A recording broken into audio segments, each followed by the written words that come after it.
I choose to have more, more is here. Oh yeah. And more keeps coming. More is always waiting for me. Welcome to the Harmonic Crowns of the Multiverse. We're here to bring a soft place to land for heavy hitters that just want to speak their mind on an authentic level. We want to bring that soft landing, and we're going to kind of veer right there in the middle, and we're going to just be happy about the pleasantness of the peace that surpasses all understanding. Tonight, the first thing I want to let you know that my girl Terry Page's birthday is today. So we're going to all be singing happy birthday to her. But as you can hear in the back, I have my beautiful music on. That's my theme music because I choose to have more freedom to move, to dream, to create my desires. And I hope you want to create your desires because that's the only key that I'm able to give you for free. Tonight, we have Fletcher. He is an amazing practitioner. I grew up on a lot of his stuff, and he took me out of some dark places. When I was transitioning some years ago from Christianity to metaphysics to the Egyptian mystical school, also to the monarchy. And I'm so happy and honored to have him on the show. We also have my real good friend, Ofer Niv, with Alchemical Flame. Don't get too close, because the fire is blue, and you might get so cold that you have to turn on 5 heaters just to be around the beautiful presence of the grace, the streams of grace that come from his life and his practicing. Here we go. Happy birthday to Queen Tierra tonight. We're going to all sing happy birthday to her and let her enjoy her beautiful day before we get started. Here we go. Everybody not at one time. We don't care if you can sing. Just sing happy birthday to you. Happy birthday to you. Happy birthday, dear Mary. Happy birthday to you. And many young days more. Thank you. All right, now. Tonight I'm going to sing a song.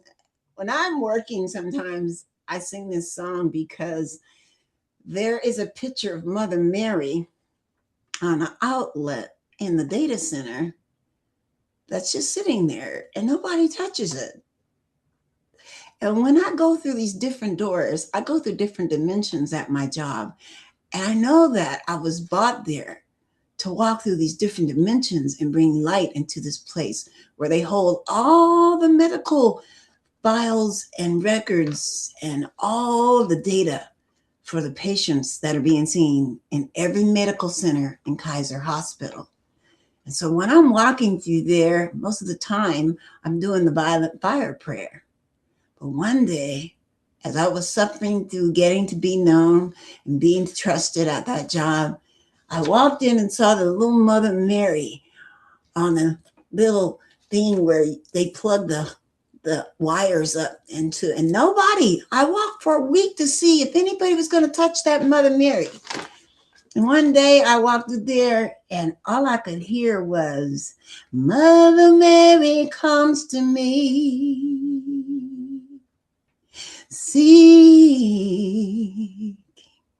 Speaking and give you words. words of wisdom. And she said, Pamela, let it be. I felt the chills go down my feet. So tonight, I'm going to sing for you. Speaking words of wisdom, let it be. When I find myself in times of trouble, Mother Mary comes to me, speaking words of wisdom, let it be. In hours of darkness, she's standing right in front of me, yeah. Speaking words of wisdom, let it be. Let it be. Let it be. Let it be. Let it be. Whispering words of wisdom, let it be. And when the broken-hearted people living in the world agree, there'll be an answer, let it be. But though they may be parted, there is still a chance they will see. There will be an answer, let it be. Let it be, let it be, let it be, let it be. There will be an answer, let it be.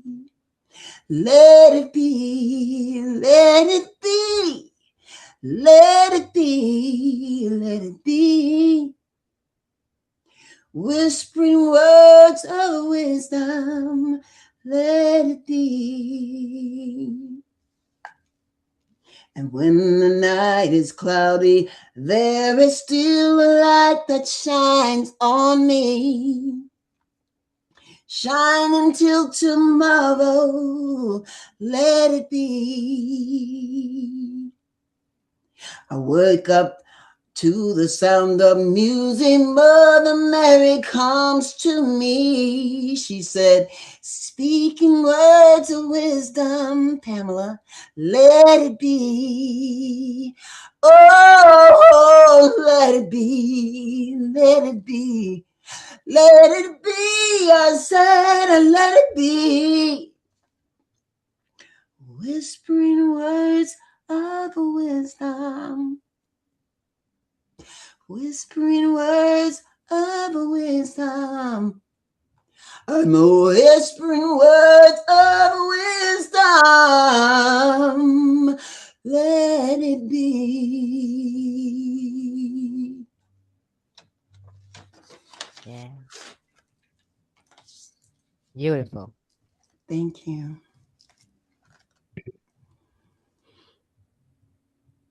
What do you need to say, Terry? You're looking so... That's beautiful.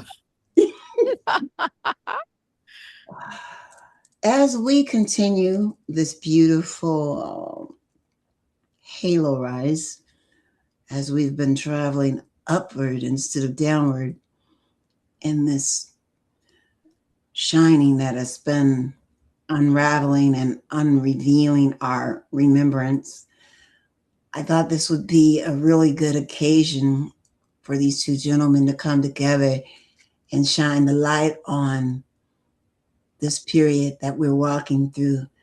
This truly is a memorable period that we are walking on earth at this appointed time to share these moments together. And I feel like I should start with Ofer and let him go, and then him and Master Paul can beckon back and forth to each other like they're scholars to do. So I'm going to sit here and let them be scholaristic and mentoristic and communicative while I sit here and bask in knowledge of these two practitioners. It was beautiful, Pam. The song. Really loved it.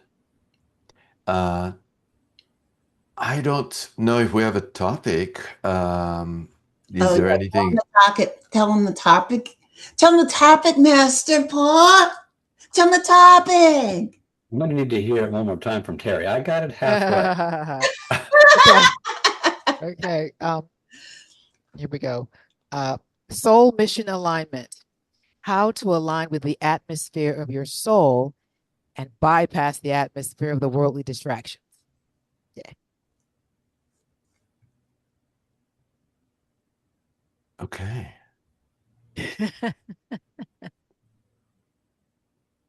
And as you said, the destruction, the opportunities to be distracted is all around us, everywhere, all the time, 24/7. And I think this is time where if you have access to nature, this is a great opportunity to be with the trees, with the rocks, with the sunlight, with the air. Yeah. As not as a destruction, but as and not even as a shield, but as a true connector. Yeah, it's a medicine. Yes. It is. So yeah. And so there is, but there's always has been since we were born. There's always something that will distract us. It's not new. Maybe the degree is new, but the solution, for me at least, is always to go within, regardless of the when, the how. I'll give you an example. I had to go this week through some painful parting with a friend, and I wasn't sure exactly how it's going to be and how it was going to happen. I just knew that it wasn't something that felt great. And as I was going through the motions, I noticed that I was becoming anxious. And that's part of what's happening to everyone when there's all this news in your face all the time and everything is so extreme, is anxiety. And so I just took a walk. I took a walk with the dog and I breathed, for the heart, what is it called? Heart, can't remember the term from the Heart Math Institute, but it's like synchronizing the heart. And so 5 in, 5 out as I was walking. And I just felt like that was a nice start. That was calming. And then, I just started to think through things like what is coming up when something doesn't feel right. It's an out of balance situation, right? I mean, that's usually what happens. Something is out of balance. And we have the things that are opening in front of us, like the path that is open in front of us. And the question is, why don't we take it? That's one possibility. There is something, our ego has an idea that we want to go this way, that we want to go that way. But there is a path that is opening in front of us. And why don't we take this one if that is opening in front of us? And so looking into, what's going on? Why don't I embrace what's opening up? And another question to ask is, why don't I take this path is because there is this doorway that I perceive right here that I want to move through. And maybe this doorway doesn't exist anymore. Maybe it has been removed, or maybe it was never there, but I'm keeping pushing against this doorway. Mm-hmm. And so what is it that preventing me to see that path is because I'm looking only here. And sometimes you need to turn around, and sometimes you need to look somewhere else to see what else is available. And another one was, and what am I focusing on? Because if I'm listening to the 24/7, I'm not focusing on anything. I'm just hearing the noise. And so what is it that I'm focusing on? And focusing is so important. I mean, we don't like hard work, but hard work is really good sometimes when it causes us to focus, when it has a purpose. So what is it that I really need to do? Not the mindless stuff that I'm doing, but what is it that I could really be doing that would focus me, that would feel purposeful? And maybe the last thing is, what is it that is just falling away, that it's time to say goodbye to? What is it that is unraveling from our life because it's time?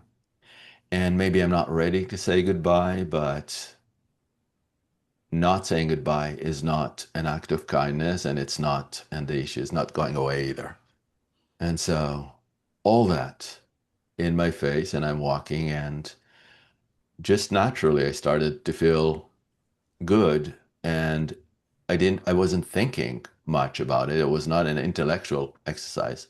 It was just feeling through these different aspects, and and letting, I don't know, a balance restore itself. And that felt good. So that's my story. And Paul, very nice to meet you. I guess that's a good transition there, Ofer. I have to say, your voice is mesmerizing. It is, isn't it? Yeah. Just Yeah, like yours. Just like yours. Great match, Pamela. I'm sitting here crying, and I want to speak on what he just said. I have to, because at the same time he was walking through that, I was walking through that as well. And I'm pretty sure I texted him and said, I can't breathe. At the same week, the same time.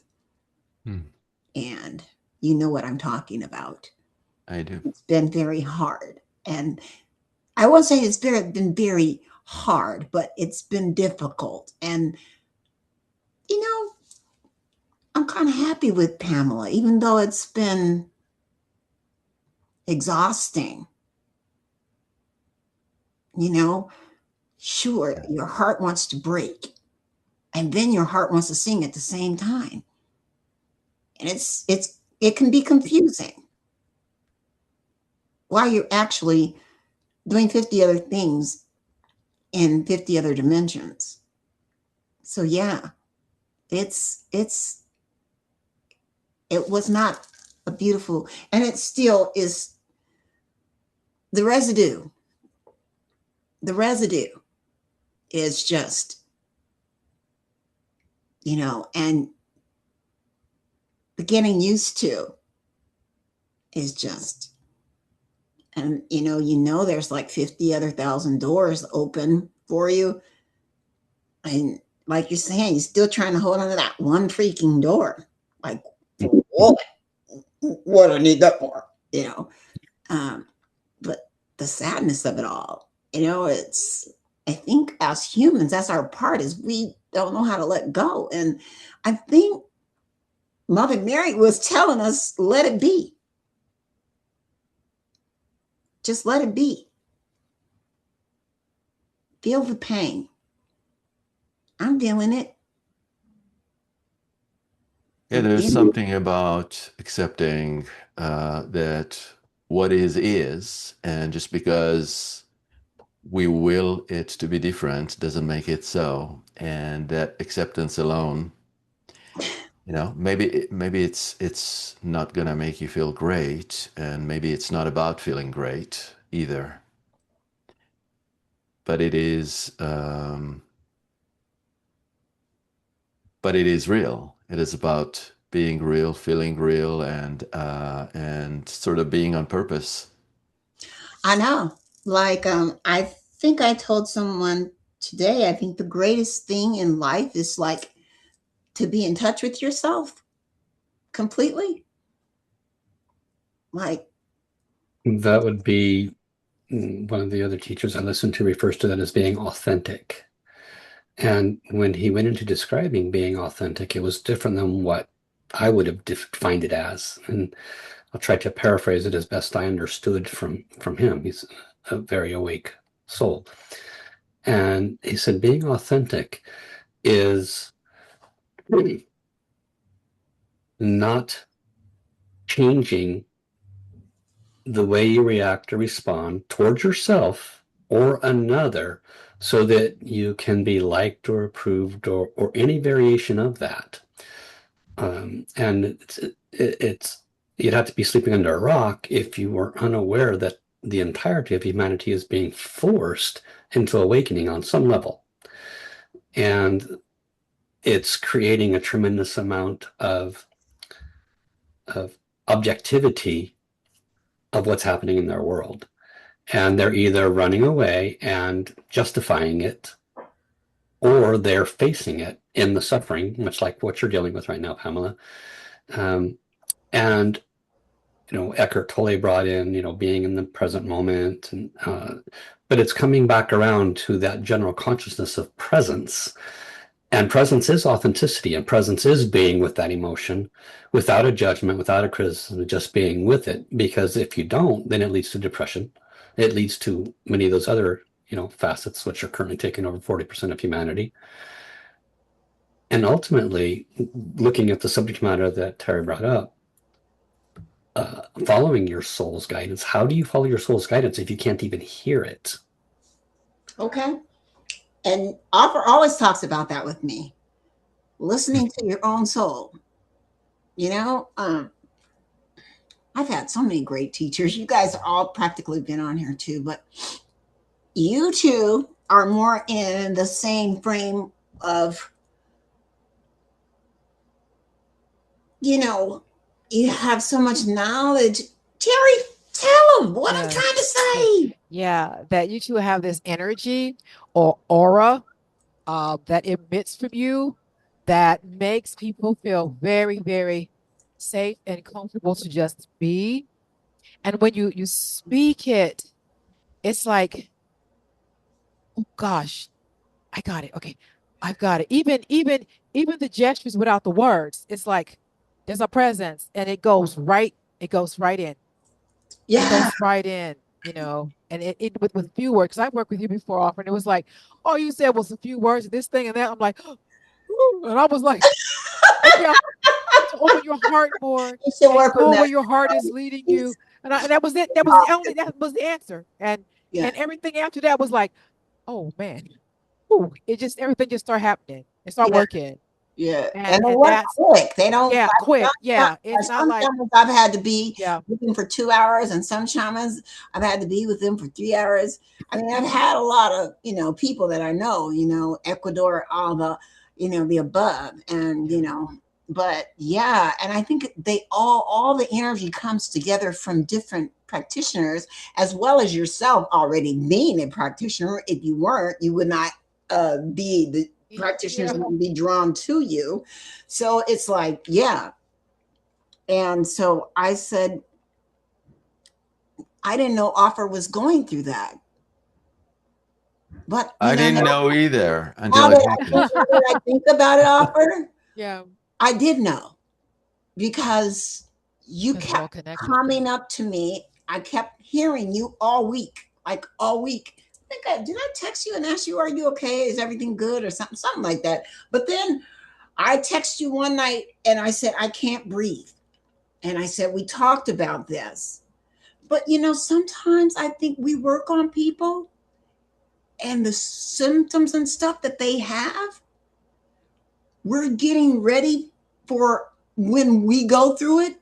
So we know when we work on them, how to walk through it, because we've already taught them how to walk through it. So it gives us another layer of strength to be able to face it. But sometimes it don't matter how much power you got. I'm telling you today, I was angry. And I And I calm my own self down by talking to myself, saying, this is not who you are. And something says, yes, this is who you are right now, but it doesn't take away from all that you are. I Now, am not the painting, It I am keeps the it, painter. yeah. What stroke do I wish to stroke in this moment? thank you. Yes, Exactly. yes, So I yes. stop beating on myself, because every time I seem like I feel like acting out of character, because so many people are always saying I'm acting out of character. So I stop listening to other people saying I'm acting out of character, because I'm only being me. Yeah. Authentically, Yeah. unapologetically, beautiful, graceful, all those things. And that's just who I am, and I hurt and bleed just like everybody else. Yes. I bleed. You might not know what I do, even though they can't get a needle in me. It takes 3 or 4 people to stick me. Yeah. When I come home, I have bruises everywhere. And they're sitting up there. I sent the best sticker in there and we couldn't get through it. I don't know what that is. What does that mean? And we'll send real bodacious, oh, I'm the best sticker. Yeah. And they're screaming because you violating my privacy. But yeah, and it hurts on every level, on every dimension, on every facet. No, life is not here to be easy, as you know very well, as we all know. It's maybe for some people it's the purpose, and because if the soul is making plans before it comes into a body, then maybe for some people that's the plan. But that also includes some sacrifice, because if you're not gonna have hard time, you're not going to learn much either. And so it has a level of sacrifice to come into life, knowing that you're not going to really carry much in this lifetime, but you're at least going to have great time. Exactly. That's real good right there. That's real good. Because I don't know, how can you learn anything if you never bump your head, if you never suffer? One story. I don't think I've ever told any of you this story before, because it's a really deep story. When I think it was in the 90s, maybe 91, I don't know, maybe 92. I went and I left everybody. I mean, all these rich people around me, wanting to give me this and that. I was not happy. I was not happy. So I went and I became homeless in Berkeley. I went and got me some cardboard, became homeless, and went and asked for change. Yeah, I was happy. I got a shower every day, change clothes, everything. I had to go through that phase because I just got tired of people with money letting me down, either lying, cheating, or going along with something that wasn't cool, or they were verbally abusive, something. Yeah, you had to take action because That was the safest place for me, is for me to walk away. Yeah. Because they were trying to control me with their whatever it was. And I couldn't do it. I refused to be. I remember the last day. Can you also see how that had a function of focusing you? It focused you on what you did want. Yeah. And I didn't have to be homeless. I could have called anybody. And I had people and I had places to go. I'm not talking about just no bed. I'm talking about houses. So soul guidance can sometimes be seemingly simple when you just know that you need to move away from these people and you need to do your thing. Yeah. That was probably your soul guiding you. Yeah. And you know what? And after spending time sleeping on the ground on cardboard and just, taking care of myself without money or anything, and proving to myself that I was strong enough to do that when I knew that I didn't have to. I had choices. That was my choice. Right. That was my choice. And I made that choice in good faith that I would take care of myself. And I did. think that a lot of people are afraid not to make a choice necessarily like that, but a choice to leave a relationship that's detrimental, a choice to leave a job for a lesser paying job. I have that kind of story. No need to go into it now, but it does take trust. It takes trust in that inner guidance and the letting go of the people pleasing nature that's programmed into us from birth. Yeah. And that's a lot of why I believe people have difficulty connecting to their soul and trusting what is soul guidance. Well, it's intuition. Well, it's much clearer when you are not following a regimented routine that is built upon doing all the right things versus doing that which is in alignment with your highest, inner knowing and your highest inner passion. Mm-hmm. And most of us don't go there because we fear what the outcome could be, and that's understandable. But the fear is almost always generated by the programming. So it's a matter of seeing that and trusting.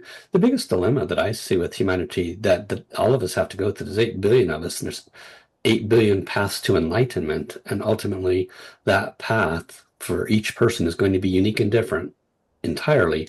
And that path is following your soul. And what that would most likely look like is trusting that you're co-creating with source, not doing it by yourself. Mm-hmm. It's the doing it by yourself that is the root of all the suffering. Right. And it's the root of all of the alignment to all the programming. So if one can see that, move away, observe the programming, become the observer, become the present one, realize that you've been, as my teacher says, me, selfishness is not what is defined as in the dictionary. Selfishness is doing everything by yourself and not realizing you're co-creating with source all along. And that's the awakening people have to move into in order to, quote, align with soul, which in essence is one with source. Mm-hmm. I think your soul, when you get to a certain point, you start to connect with the beings, the different architects are the different species of our ancestors that are our future selves that are coming back to tell us you're going to look like this because you look like this from the beginning. And your soul gets tired of pretending and making everybody else happy. And you really want to be in Wonderland flying around with the butterflies, literally. And literally, you can walk through the 3D and do that. Literally. If you keep your mind, body, and soul in alignment. And it takes work. And let's face it, your soul will never be able to make everybody around you happy. Exactly. It's not its job. That's not what its job is to do that. Yeah. But exactly. I'm saying that you get tired of playing the game and you just want to be free from that. Well, the exhaustion is because literally you're expending the entire allotment of your energy being fake. Yeah. Exactly. Yeah. So it's exhausting. That's a lot of energy. That's true. It's everything. Yeah. Part of your energy goes to this, doom scrolling. Part of energy goes to keeping the relationship. Part of the energy goes to kissing the boss's ass. It just goes in all directions. There's nothing left for you. I don't think I have a lot of that going on anymore. Yeah. It's like you learn tools how to direct your atmosphere. You literally can navigate it and navigate your own atmosphere. Yeah. Through different prayers and meditations. Now, I'm not going to tell you that you think you can take a day off. You might be able to, but it's best not to if you want to keep your trajectory in focus. But there are some beings that never have to meditate, never have to do any of that, and they stay focused. I don't think those time dimensions meet up with the one that has to build the ark. You have to go up the stairs. You have to literally go up the stairs. You have to do the work to get up the ladder, you know? And we do it together, like you said. And sometimes it can be fun, and sometimes it could just be all out rough. And always remembering to return to that childlike innocence. Exactly. Because the child is like, oh, is this going to happen? Oh, is that going to happen? You're like, ooh, let's go in That's there. what Ofer was saying. Let's go in there. Right. Let's look at that. He was Can we look at that? His inner child. Yeah. Not the divine child, but the other child. What is it? The wounded child. Find the time to be the child. Right. Absolutely. Yeah. So we have the wounded child. We have the divine child. We have the wounded female. You know what I'm saying? Feminine. Yeah. And we have the divine wound. The wounded divine.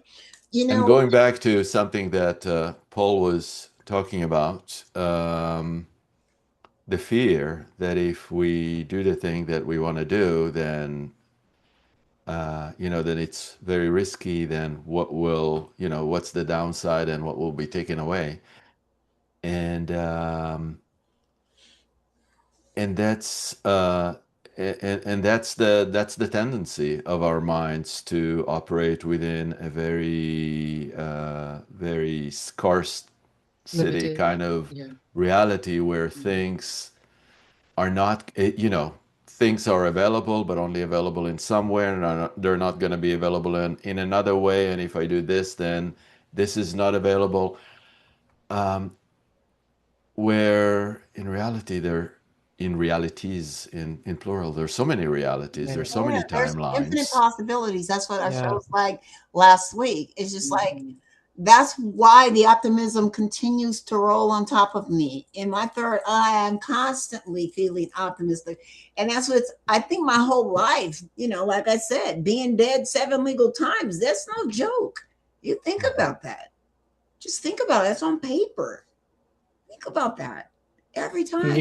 You could just do some, licking the back of a frog instead.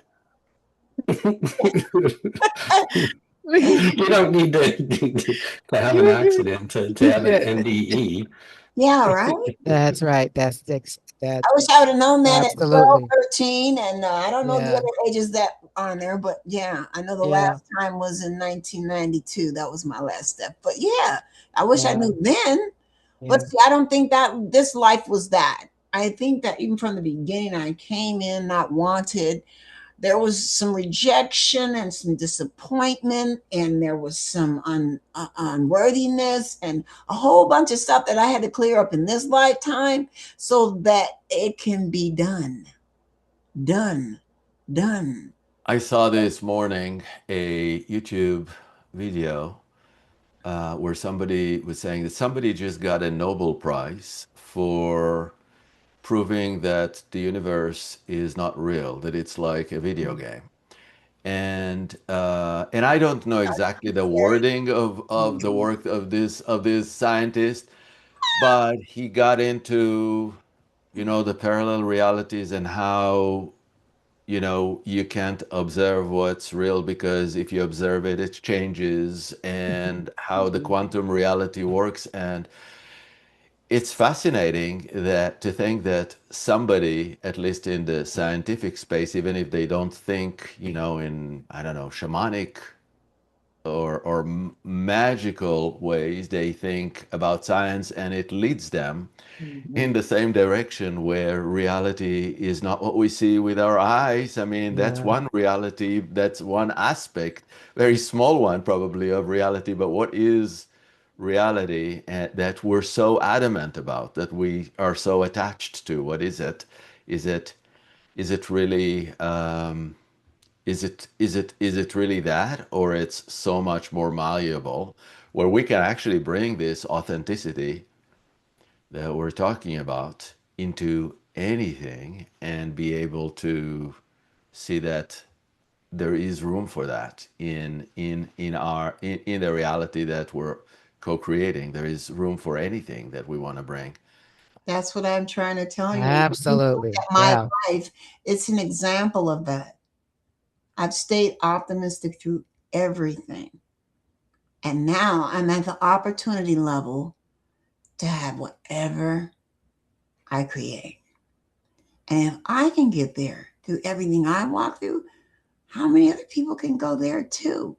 And not only my story, there's millions of stories out there that will lead you right there to that aha moment that there's only infinite possibilities. Absolutely. If you could take out the time. My 15-year relationship that I just left was a written freaking document that I didn't detail. I didn't put the damn details in. That's why I don't write right now. Everybody say, you need to write, you need, no, you don't understand. I write spells. So when I'm ready to write,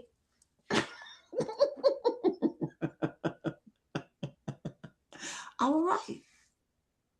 I think that people just need to basically or whatever you want to do. We had that happen, Paul. This person told me I need to write, and they got so mad they got off the podcast. Yeah, there's everyone has a solution, but that's what works for them. Exactly. Yeah. Ofer said something very important that with all these possibilities, with all the different potential realities that are available to us, the malleability, etc. They talk about lucid dreaming, which is what, controlling your dream. Okay. Yeah. And people try to soul travel, etc. But ultimately, that's navigating different frequencies, different dimensions. We are here. We're here specifically. We're supposed to be here. We chose to be here. Mm-hmm. Yes, our original soul sits within the heart of the source. And yes, we project into this experience. It damn feels real. I mean, that feels real. So it's a very real experience. And we do our absolute best to navigate it. But the navigation is through the five senses. And this is where all of the problems occur, through the five senses and the labeling of everything.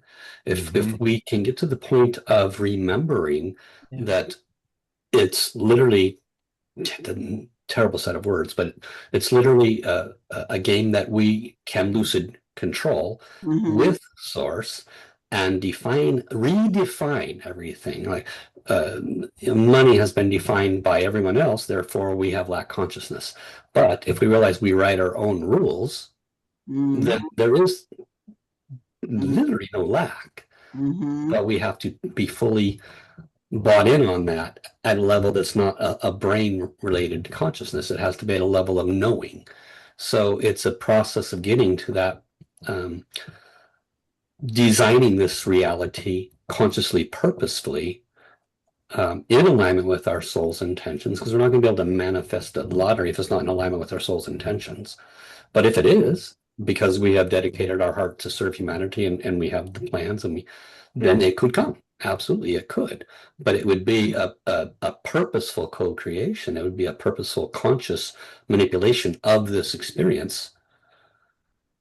So it's what in my observation, in my opinion, what knocks us down is being stuck in the five senses and allowing the brain's analysis, which has been told to us by everybody else. So all of the definitions, all of the programming, so to speak, and the five senses keep us in this constant loop of, I know what I want. I might even know everything that's just been stated here, but how do I get there from here?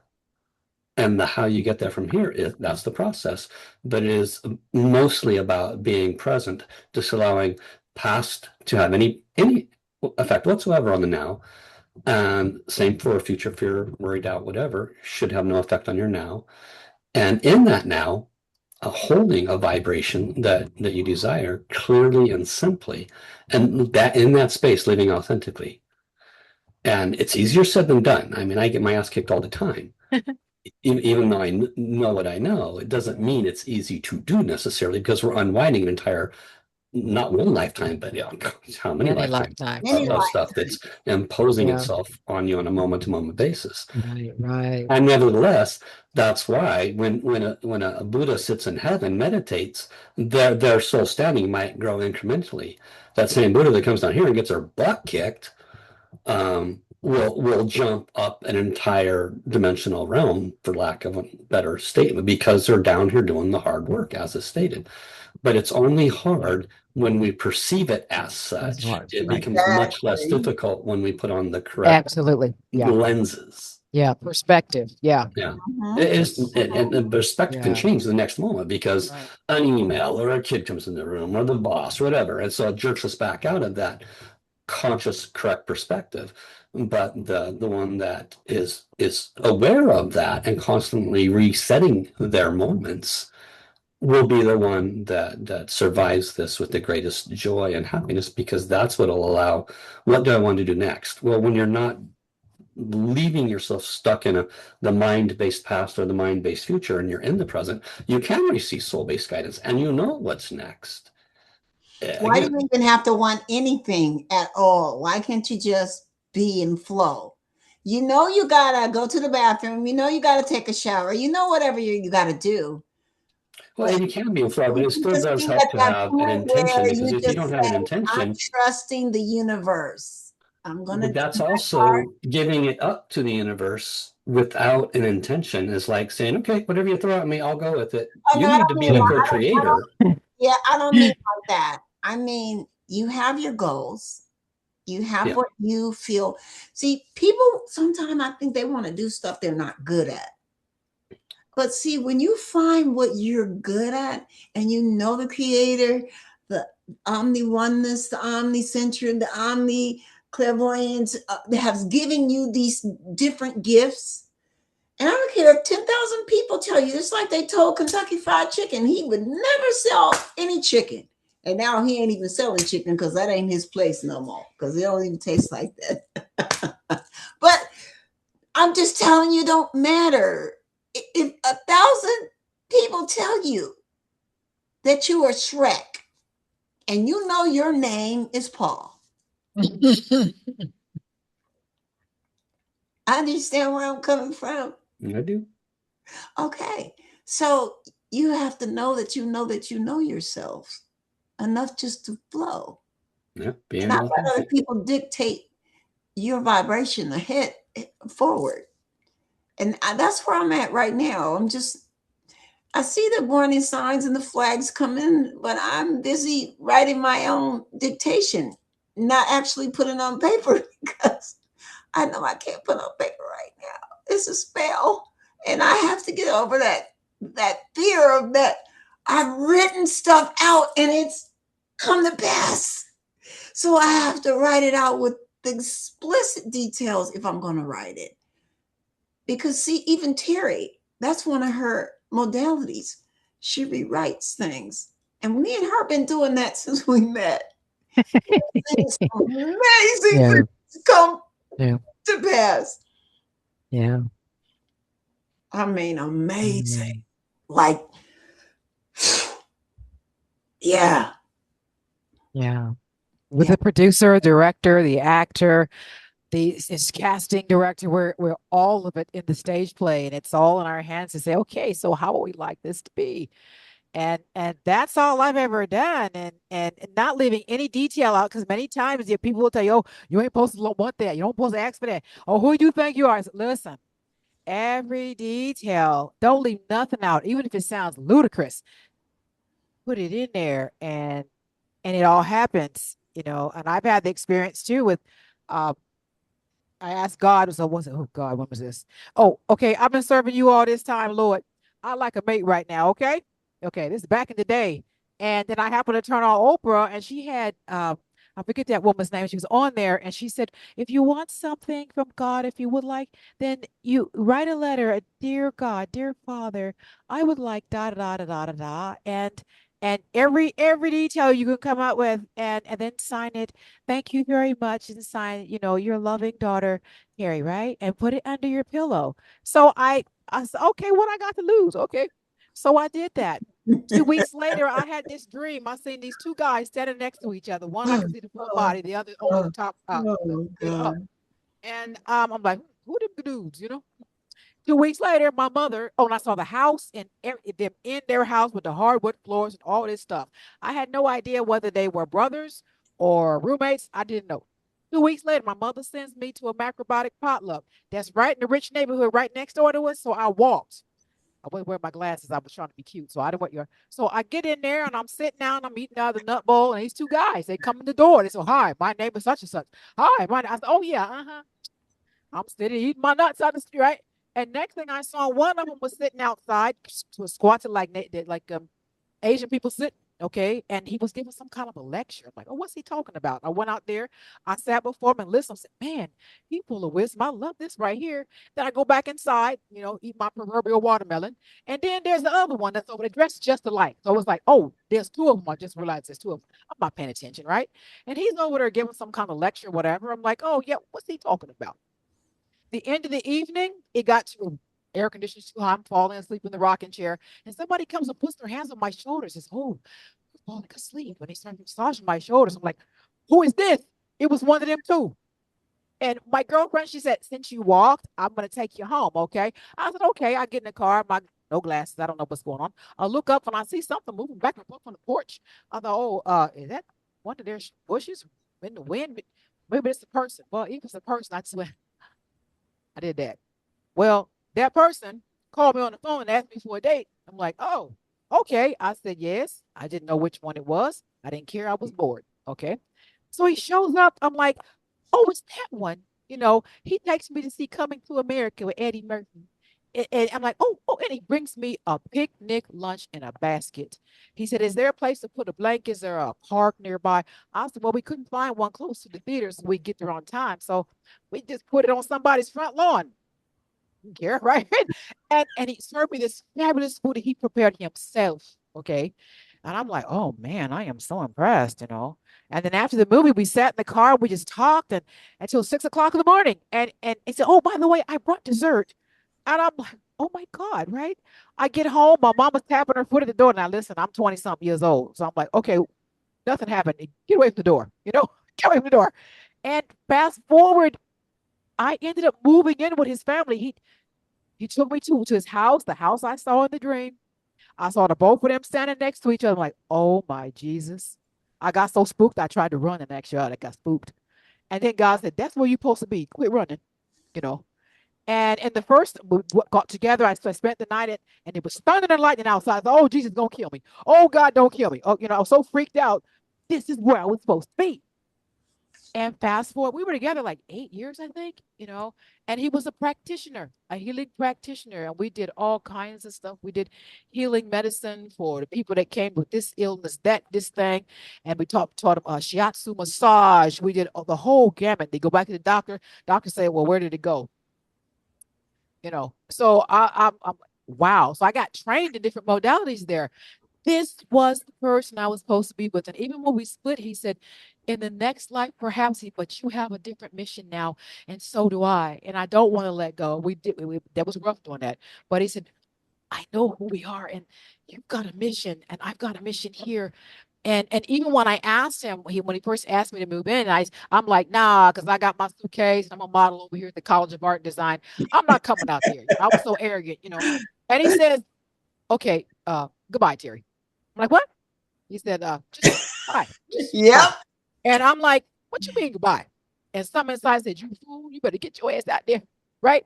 And then fast forward when we split, I said, you said, how did you know? He said, listen, when I said just goodbye, I was praying to God, please let her say yes, because there's something out here for her. Oh, he said, the whole time I'm like, oh, please, Lord, please, Lord. I said, you what? He said, yeah, I was bluffing you. I'm like, wow.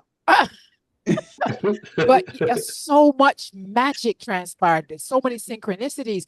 Things, boom, boom. We'd say it and it would show up knocking at the door. We're like, Yeah. whoa, we had all that kind of stuff going on out there with the people, the other people that came from the city that like to come in and camp in the backyard because it's like 100 acres. Come and camp in the backyard with a tent. Do you mind if we come up? With fine, I'll fix you something to eat.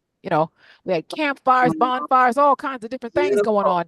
And it was amazing. And I would never have that. missed it for the world.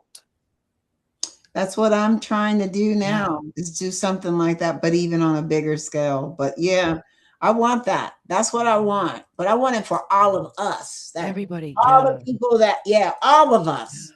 Not just, yeah, we just one person is the charge. No. No. All of us together, all of us, all of the harmonic crowns. Yeah. But Ofer, I need you to do me a favor before we cut our broadcast. First, I want to say I love you. Thank you, Paul. You're awesome. And I appreciate you. Ofer, will you take us out with a small or 15-minute meditation, 10-minute meditation, whatever you can give us? Somewhere in between. Okay. Yes, absolutely. Tell us what you like us to do. Okay. Just close your eyes if you're inclined and feel the center of your chest, because when you focus on that area, you might feel that flame, that inner flame that I call the alchemical flame, that is inside of you, that is always there, has always been before you were born, and is always there when you have a body, and is your higher aspect, your connection to the divine. And when you focus on that inner flame, it might grow. You can breathe and see what happens to your flame. It might grow as well when you breathe in or when you breathe out. Everyone is unique. But in this flame, there is this dark spot, as candle flames tend to have, and you can move through that dark spot through a doorway. And when you do, you see that you find yourself in a beautiful room. And the room has nice four walls. Each wall has a beautiful doorway in it. And near each doorway, there is an angelic being that is guarding the doorway. In the center of the room, there is another flame. And around that flame, there are people who walk in circle. There are also other beings, divine beings, that walk in circle clockwise around that central flame. And these are people who are healers, people who want to help, ascended masters, divine beings, angelic beings. There are many different beings that are walking, and as they walk around the flame, they create this beautiful healing momentum. They're like a power generator for anyone that needs something. They need something being healed or something being manifested. And because you are here, and because you just emerged from the center, you are, in fact, in that central flame space. And so just feel these people walk around you and feel you inside of this flame that is not burning, that is very pleasant. And just notice that there is these divine hands that are, you can only see the hands from above, that are like weaving threads of light and weaving, and every now and then they send a thread of light to you. And all this energy, all this healing momentum that is generated by the people who walk in circle is giving even more momentum, the human momentum, the human heart into that healing process or manifesting process that is taking place in you. And feel how this weaving is weaving something new inside of you, either a healing pattern or something that is going to be magnetized to you. Whatever it is that is needed right now is gently starting to be created through a start of a pattern that is being woven. And after a while, when enough has been done, when you feel that there is a start of something that is either something coming in or something is being released, you can come out of the central flame and walk with these people. Maybe do like 3 rounds around that central flame and feel what it's like to give some of your energy for this beautiful power of creation, of manifestation that wants to come in, and you are helping it. You're helping energizing it. You're helping creating the circuits that it'll move through, perhaps. And when you're done and when you're ready, simply let all this fade. Feel this renewal in your body and feel at the same time yourself within your seat. And when you're ready, open your eyes and be with us. Thank you.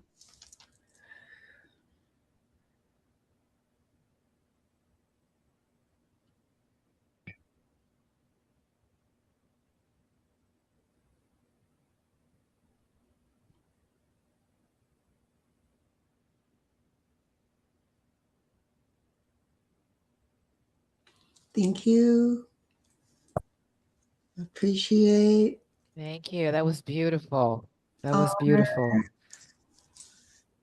Paul, you have anything to say? I don't want to shift this vibration. No, I don't. Okay. It's beautiful. So we're going to play my theme song. You got to love it. You got to love it. I choose to have more joy in my mornings, more peace in my nights, more ease in the hours between. I choose to have more love that surrounds me, love that lifts me, love that flows endlessly. Gratitude to Ofer Niv from Alchemical Flame. I appreciate you for doing that wonderful meditation in the harmonic crowns of the multiverse. And we thank you, Paul Fletcher, for coming on and showing us the love in your heart and teaching us the knowledge that has been given to you to share with all of the cosmos and the collective. And thank you, Terry, and happy birthday to you. And we want you to come back and enjoy Harmonic Crowns of the Multiverse. We'll have the information on the website where you can go in, you can hit the website and you can go to either one of these beautiful men and you can do your, go into the link and fill out the information and they will contact you, and we're opening up our arms and we're pouring blessings into my hands and then pouring into your hands. It's infinite possibilities. Thank you for sharing your time with us, and I hope you come back next week. We appreciate you. Thank you so very much.